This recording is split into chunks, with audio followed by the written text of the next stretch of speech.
Make it off when you're ready. Okay, good afternoon, everybody.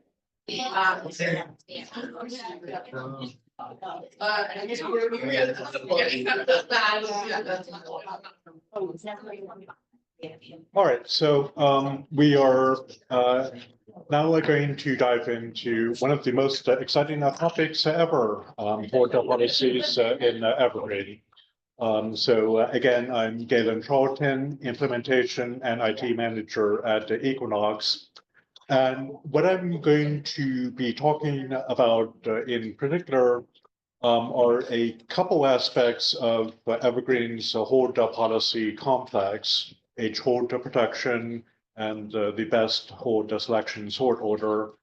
But more broadly, what I'm seeking to do is to help start and facilitate a conversation about how holds work in Evergreen and taking advantage of opportunities to take fresh looks at the possibilities so that we can continue to tune Evergreen and the specific setup for Missouri Evergreen to best meet everybody's needs. So if we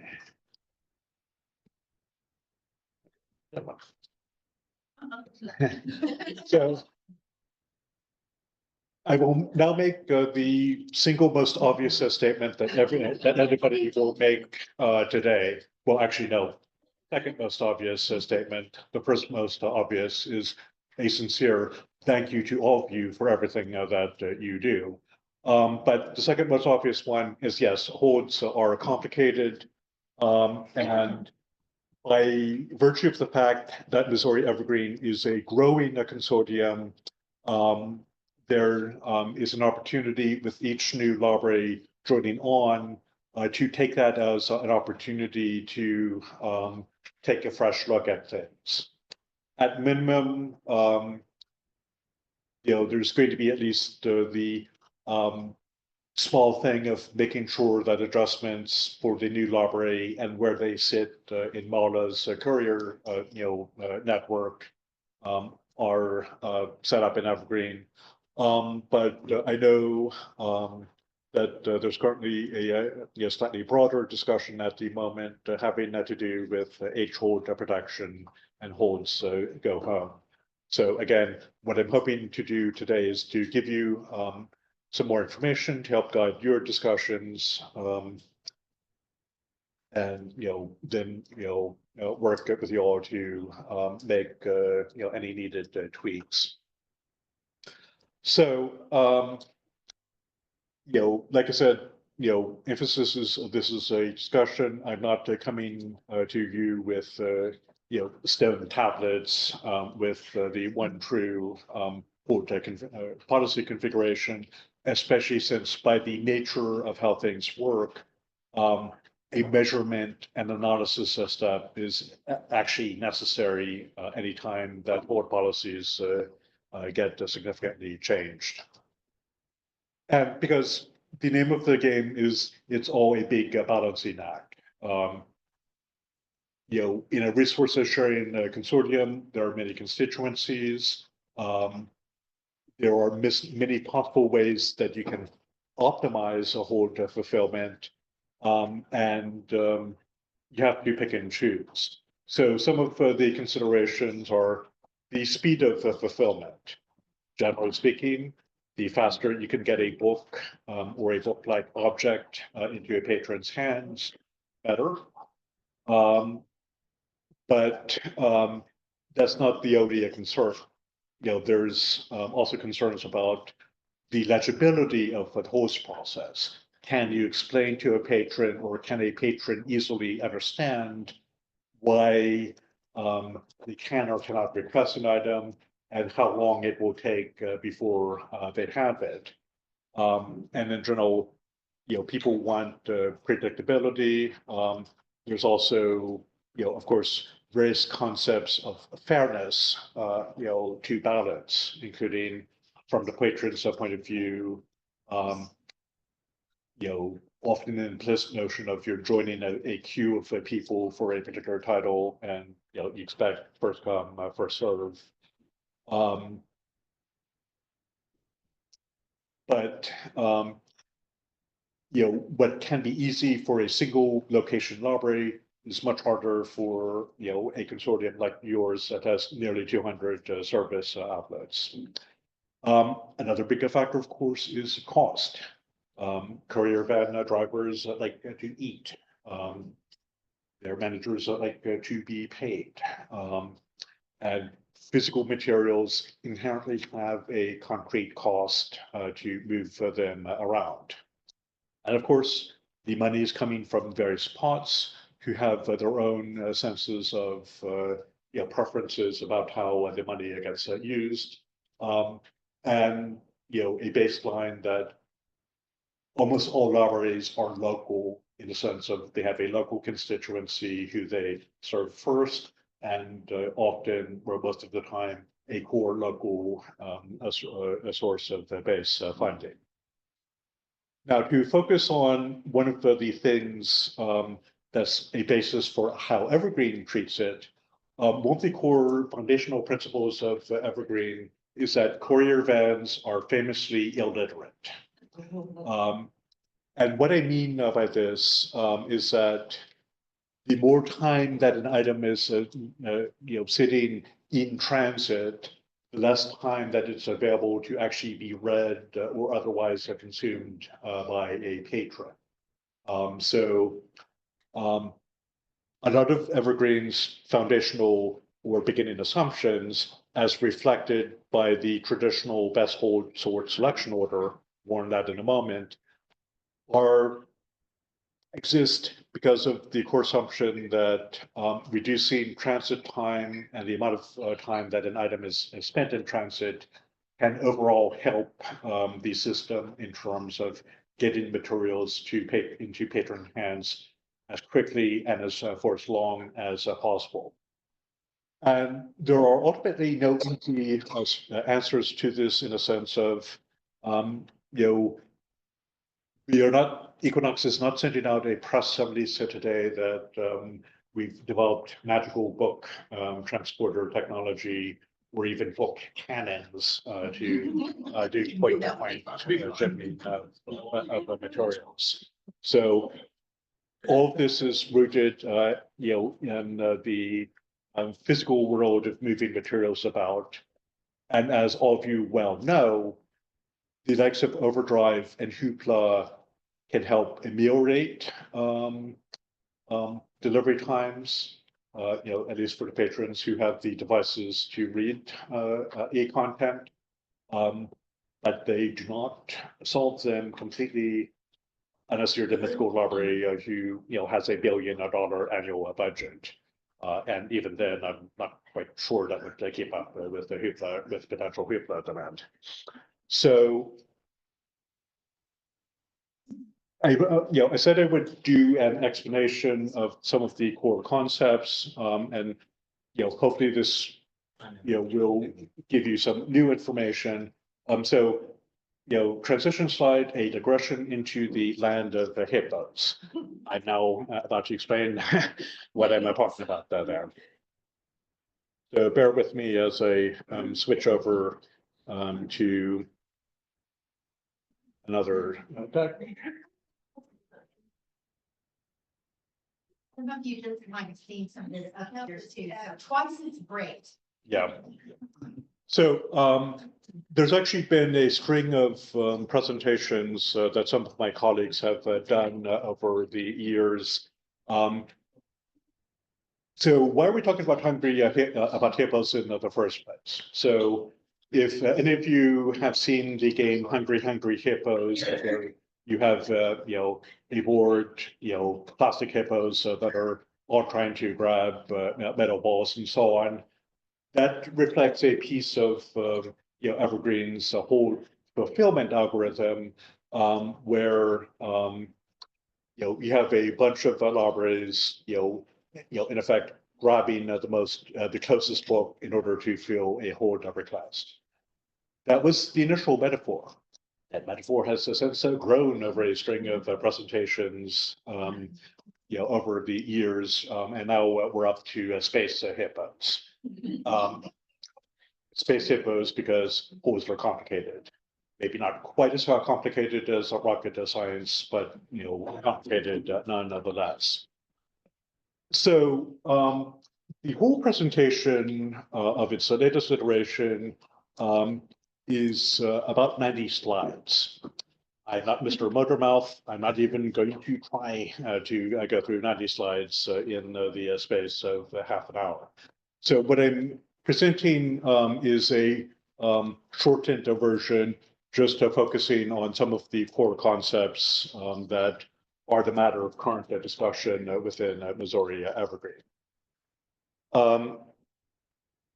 And my thanks and apologies, by the way, to my colleagues Mike Rylander, Andrea Nyman, Grace Dunbar, and Angela Kilsong for whom I've from whom I've shamelessly stolen this deck. And so in terms of managing expectations, we will keep repeating holds are hard this entire presentation. To potentially anticipate a question from Scott, yes, these slides are available, including the full deck, and we'll make sure that they're shared. But one thing to emphasize in terms of the starting assumptions is we'll be focusing on title level holds.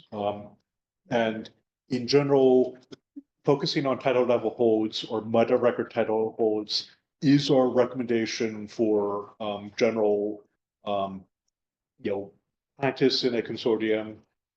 Generally speaking, the only time we recommend using item level holds is if there's something specific about a particular item that means that it can only be that one item. And those are typically things like, say, a cataloging cataloger or an item processor wants to grab an item to do a repair or something like that. But title level holds and meta record level holds are important. They also represent an intersection with cataloging, and this is title level holds are one of the reasons why during Sue's presentation just now, she mentioned if you see a merge, do a merge, because merging records helps facilitate resource sharing. Now, there are some myths to be aware of, and I'm going to point out a couple of them because they're both different from some other iOSs and also key concept, point to key concepts about how to understand the Evergreen view of the world.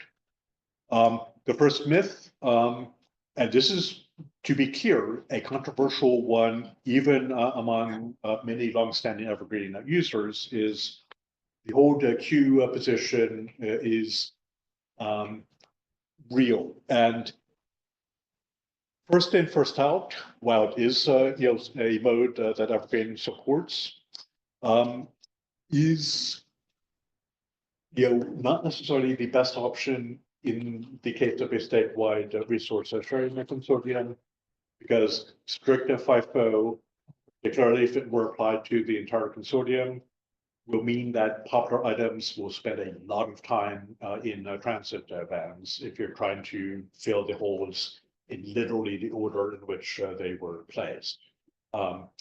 And that can continue to apply further down the org unit hierarchy, even if you're doing FIFO just within your library system. That can still lead to additional time in the intra-system transit ban, where otherwise the item could have been in patron hands more quickly if there were fewer transits. But the thing is there is indeed a challenge here because library software to this day has spent the past, at this point, 30 years teaching patrons that, okay, you are number 24 out of 67 on a host queue, and patrons expect that degree of,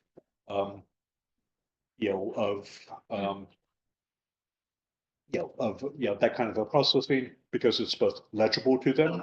Everybody understands being in a line, and hits on people's common notions of fairness. First come, first serve. And it's not the easiest ask in the world to, say, conduct a patron education session all about the queuing theory and how it applies to library practice. But in a resource sharing consortium, if you were to do full FIFO across the board, it would lead to an immediate degradation of the patron service. The next point is more about how Evergreen, constructs things. The whole pull list is at any point in time Evergreen's best guess at which items to take off your shelves to fill holes either locally or for another library. But it is also dynamic. It can change often as items get added or taken away from the catalog. And it's dependent on when any given library pulls their own holes. So, there's a certain degree of ability to account for with respect to the pull list. And then myth number 3, proximity in Evergreen is complicated and it doesn't necessarily correlate to geographic distance. And even when it does correlate to geographic distance, it doesn't necessarily correlate to transit time. Now, this is one case where the fact that Missouri is, roughly speaking, a square state can hide some of this. It's actually much easier to talk about it if you're in Maryland. So if you know the general shape of Maryland, the Chesapeake Bay.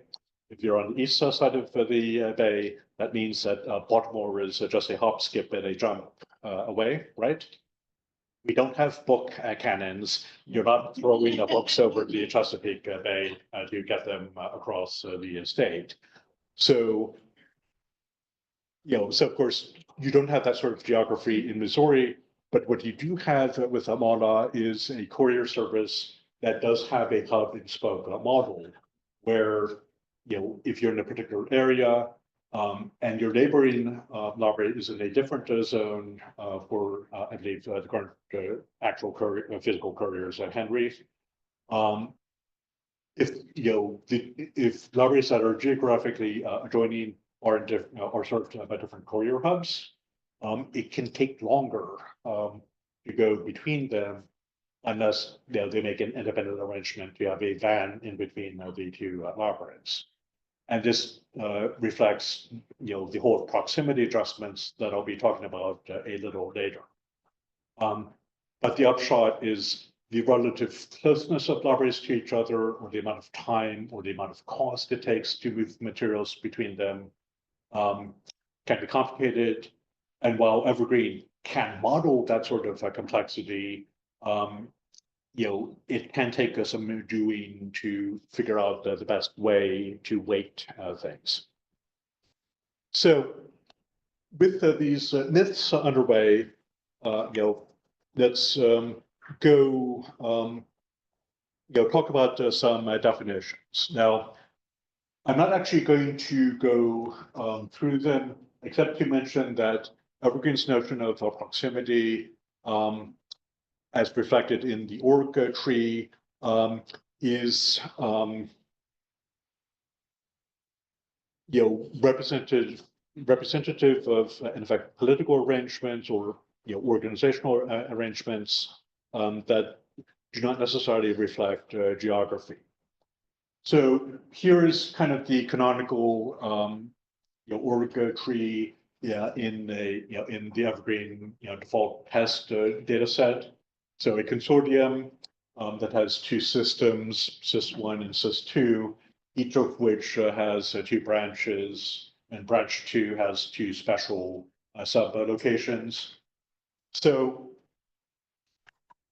because of the way, by default, Evergreen will consider a system corresponding to, say, a county level system, bunch of libraries that are all under the same administrative control, but have a different branch locations. And where the concept of everything belonging to a system is meaningful.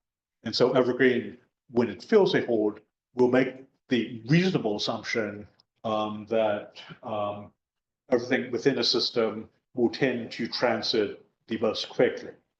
Now, sometimes that's not always the case.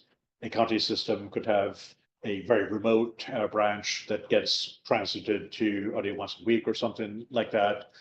But generally, it's a good assumption that within a county system, there will be relatively frequent stops of the intra-system van.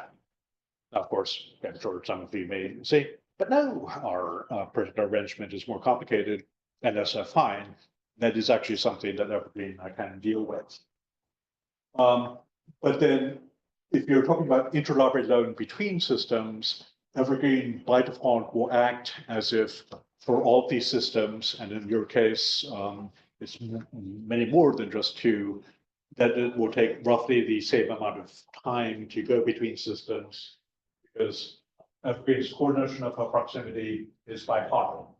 So say between, this is a special location and branch of 3, 1, 2, 3, 4, 5, a proximity of 5, but this is jumping up in effect. An org chart doesn't necessarily correspond to the geography, but it's not actually hard to imagine scenarios where actually SL1 and BR3 are in the same building, just because it's some particular local arrangement corresponding to the history of those two libraries.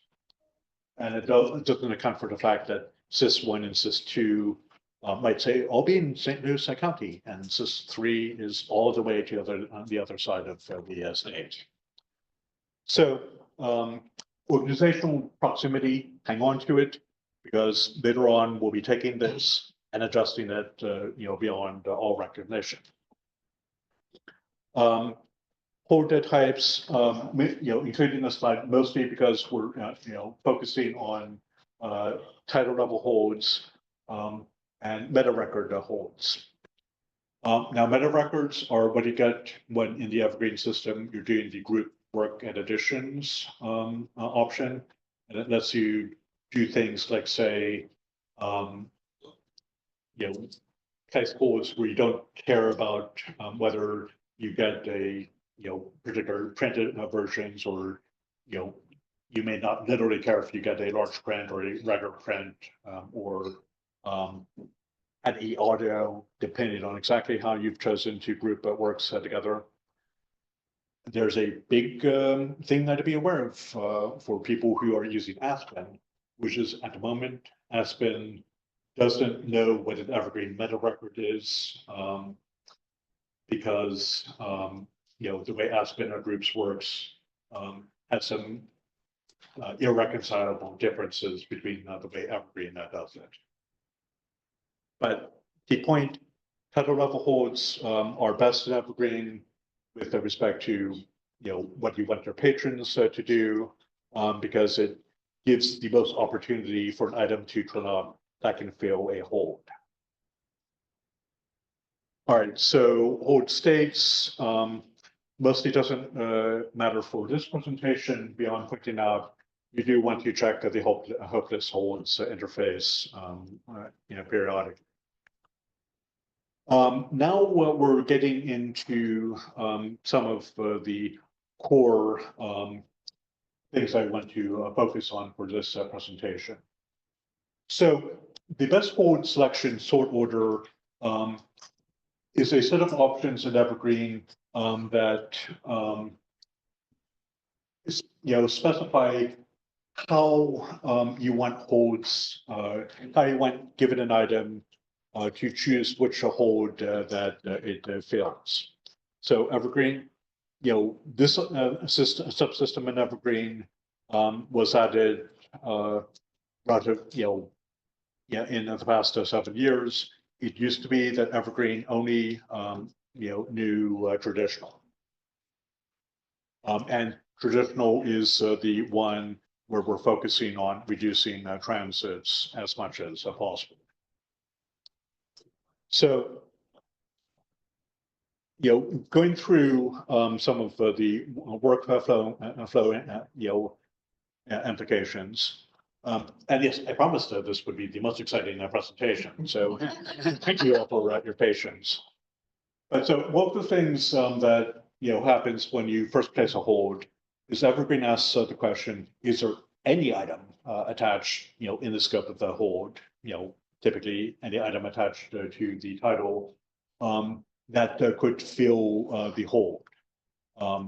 If there aren't any such items, then the hold is not placed at all, not placed at all. And there's some special logic to deal with the case of on-order items where you can place a hold, but the item is of course not available right away. And then it checks it by several criteria. Does the patron have privileges to place holds in the first place, like they're not blocked, or have too many fines, or overdue items, as well as checking the hold policy. And this is where you can get at the level of things like the example raised at the Ask Evergreen forum of trying to place an hold and getting an error message to the effect of the item cannot move that far. And that's because one of the hold policy is a transit distance to say whether or not you can let the item travel outside of its system or branch. But as part of after the hold is in place, seeing what can be used to fill the hold, Evergreen maintains the so-called potentials list, which is a list of all of the items that could potentially, fill the hold at some point in time. And then, broadly speaking, Evergreen will usually look for the closest item that can fill the hold. And in the particular case of the pull list, Evergreen is then distilling the potentials list to items that are actually on your shelf, to be taken out and then checked in to either fill a local hold or a remote hold. But this is a very dynamic thing in a sense of, while Evergreen does try to make sure that for a given hold, it shows up on only one library's pull list, because of course it would be silly to have 20 libraries all pulling a title to fill one hold.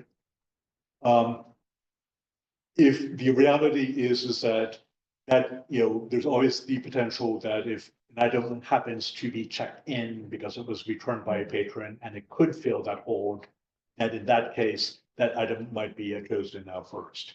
So that's a reason why when you're dealing with your pull list, it's a good idea to do it relatively frequently, and to, when you print off your pull list, or if you're taking a tablet to the stacks, to not print off your pull list and then wait a couple hours to get around to actually pulling the items. You're best off printing the pull list and doing it right now. And if you figure out that, oops, something that came up and I can't do it right away, to print the pull list again right before you pull it. So there's a potential staff education thing there. Galen, can I ask a question Yeah. about the item return? Mm. If, say I had an item coming from her library, it was in transit to me, but my local copy got returned, would that fill my hold? Or because something's in transit, it would wait, it's Mhm. assuming that my hold is gonna be filled by that. It depends on how many other requests there are for that item. It is possible for a local return, if there's no other better hold for it to fill, to fill that item right away and void the transit. Okay, thanks. And, there is always going to be a possibility of that happening because especially in your case where, it can take upwards of a week, under certain courier routes for something to travel across the state.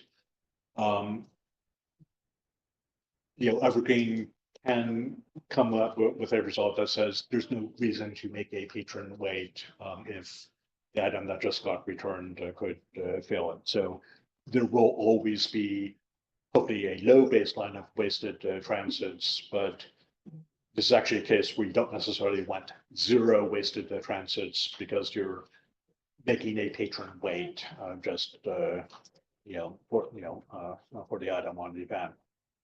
Oh, I'm sorry, I'm beating a dead horse. I just want to make sure I understand. So then, but in that same scenario, lots of other people can sort of line are waiting for the item. Mhm. It's gonna take that local copy and send it somewhere else because that reduces the overall wait time. It doesn't Yeah. reduce the page for what you pick for her, but it reduces overall wait time. Yeah. Okay. Yeah, exactly. So, another factor is retargeting. This is a dynamic. So when a new hold is placed, it gets targeted right away.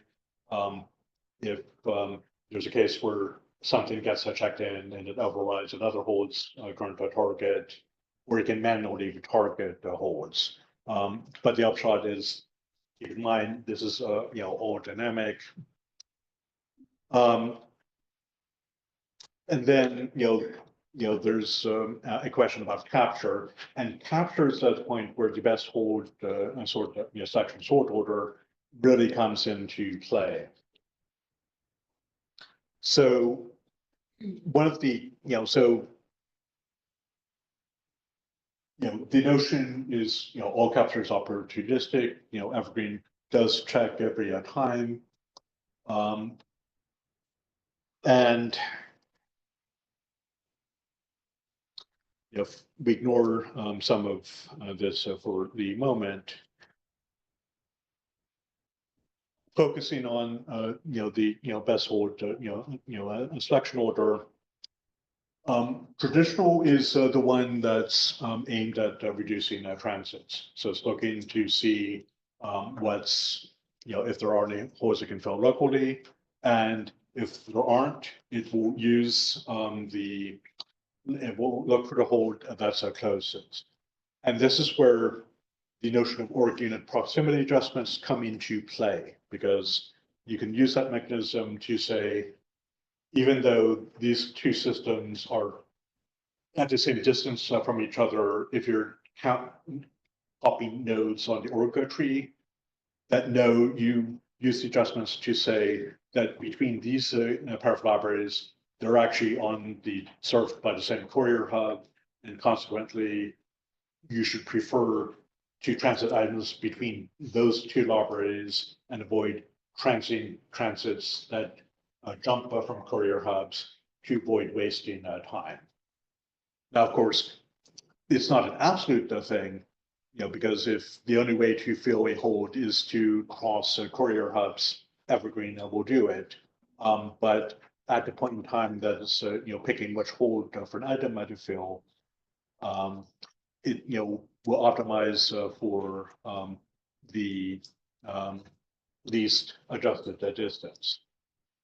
Now that's traditional is what Evergreen started with. FIFO is what Evergreen got second, and that's in situations where you truly do want the traditional or the canonical first come, first serve arrangement. And, there can of course be legitimate use cases. Not all Evergreen users are statewide consortia. So if you happen to be just a single city system that is using Evergreen, and you don't find items transiting between branches because you're shipping between branches every single day of the work week, then FIFO can be just fine, and it can be perfectly legible to patrons. But in a statewide consortium, to emphasize FIFO, done across the board, maximizes the time that items, sit in courier vans, who, as a reminder, are illiterate. So, but there are also newer options, and this is where we have, some things to consider in the Missouri Evergreen context. And those are the ones, holds always go home and holds go home. And those, can start with the FIFO notion of, preferentially optimizing for, optimizing for reducing transit, but making an exception that if a patron at the library who owns that item has a hold on it, to instead send the item back to the owning library so that it feels that the patrons hold first. So holds always to go home means, the owning library's patrons always get a preference, and you'll do the transit back. Holds go home is a little different in that it comes with a setting to say the owning library can allow a month or 2 months or whatever for the item to fill holds outside of the owning system before it gets sent back to fill local holds.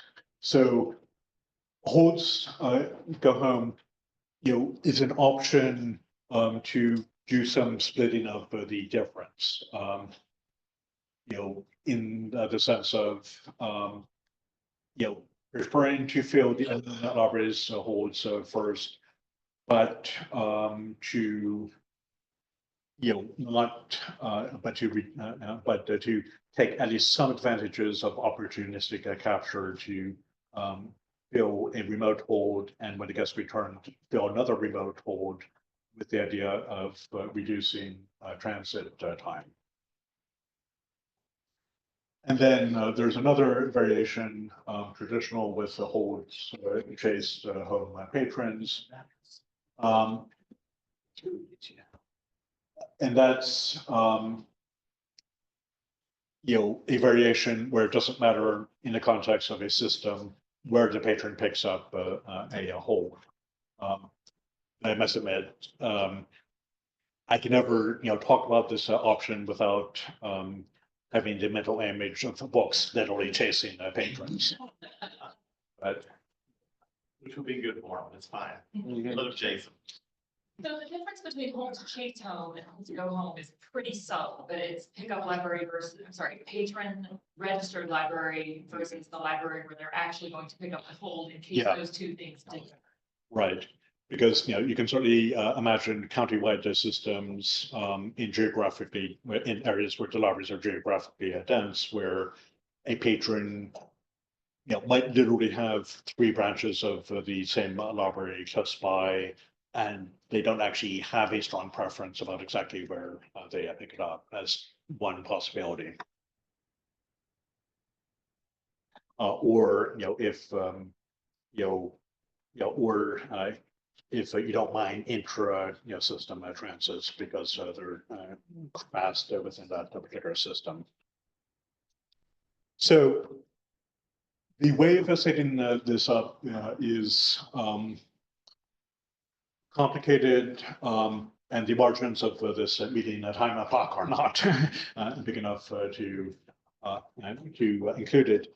but the basic option is that the hold, best hold selection sort order is one of the big knobs that you can tune both as a member of a consortium and the consortium wide to strike whatever balance, whatever particular balance that you're seeking between transit time and transit costs versus having some sense of a preference for items owned by a library to more preferentially fill holds by patrons at that library.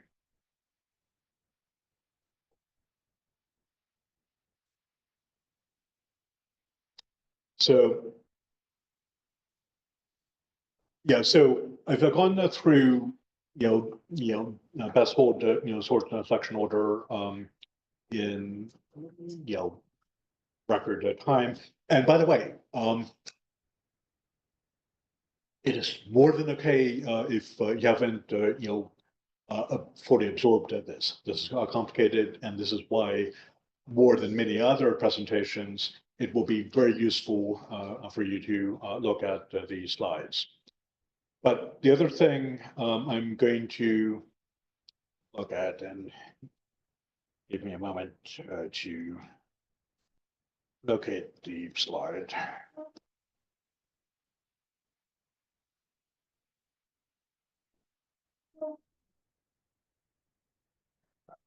This.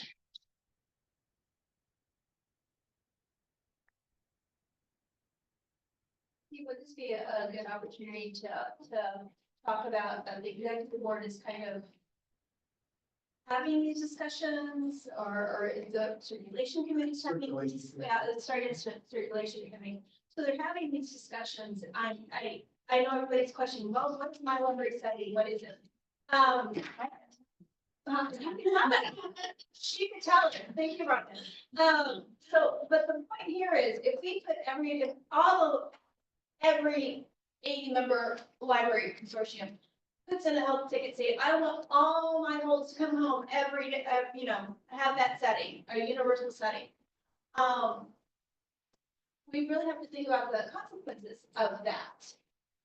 So yeah, there's different settings for different reasons, and we have to be conscientious, because if we put everything 8-member library consortium, everybody's just going home. Think about your transit loads. Think about your courier loads. Think about those are going to go up, and guess what? That's going to make you pay for an extra courier day.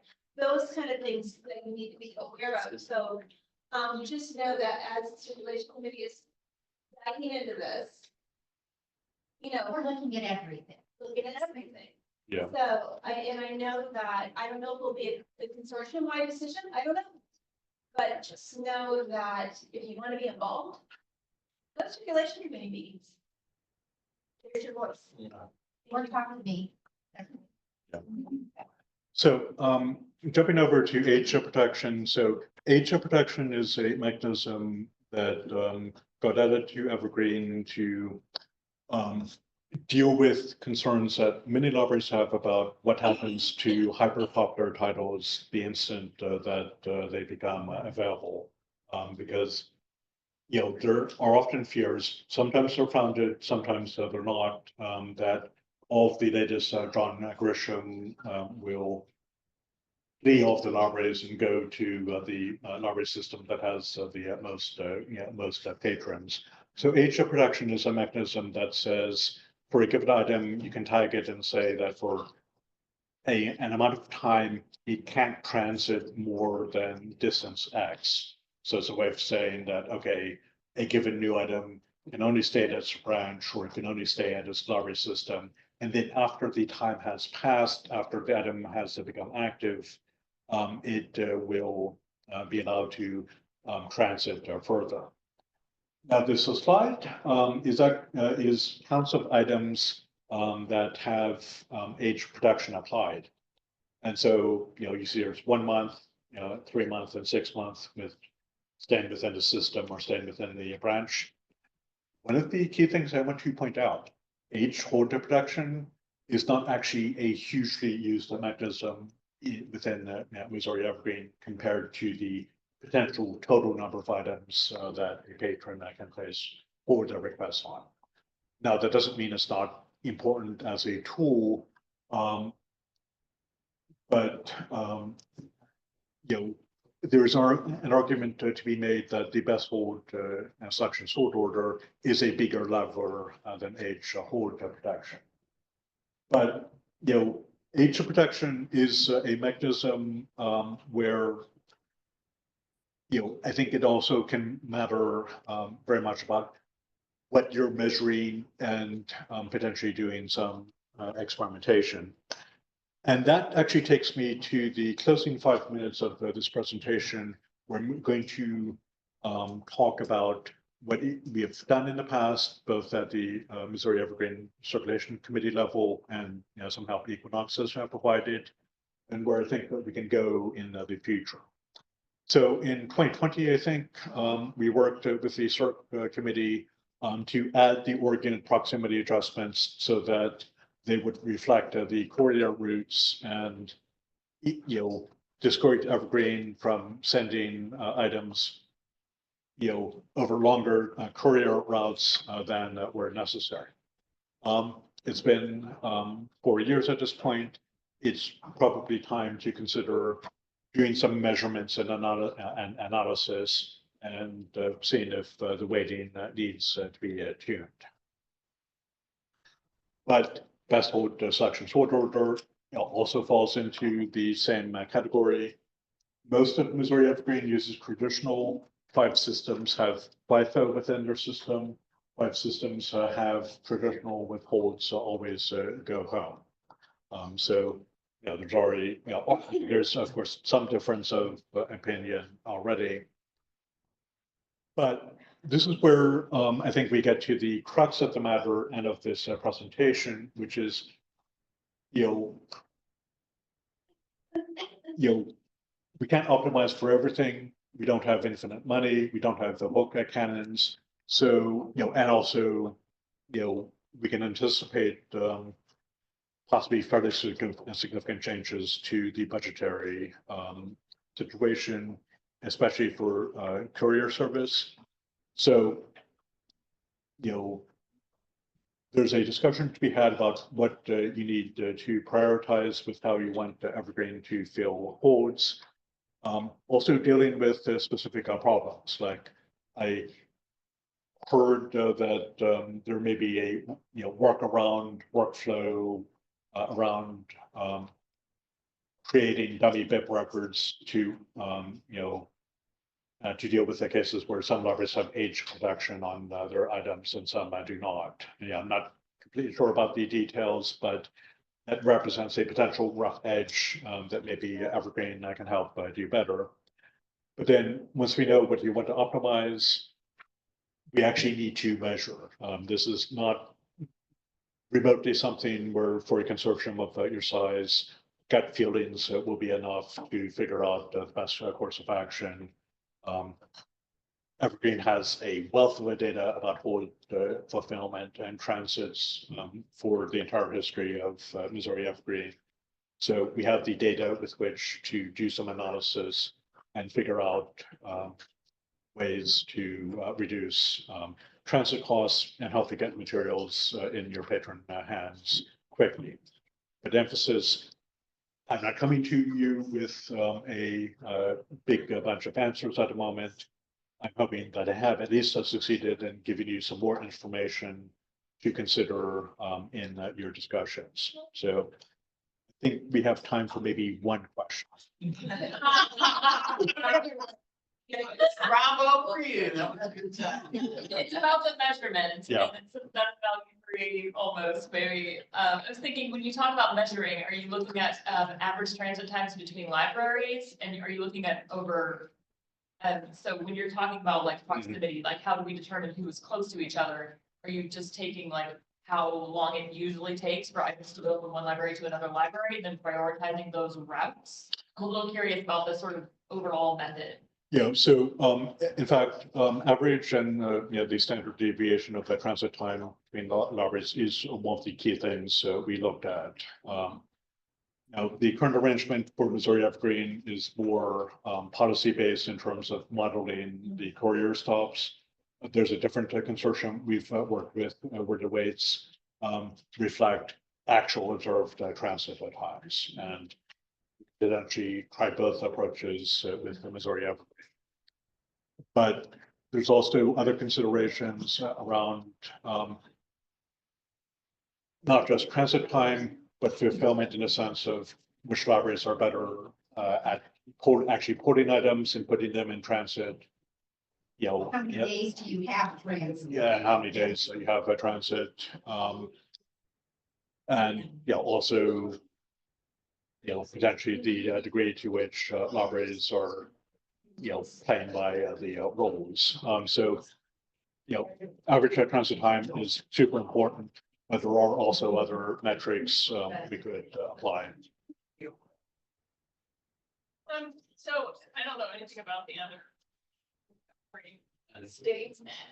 Does this same tension between policy and differences on the ground between libraries to be libraries have different number of days in transit? The whole need to take into account courier, the weight of the courier and stuff. I mean, does this tension just play out in all locations, or is somebody else figured it out? Nobody has figured it out.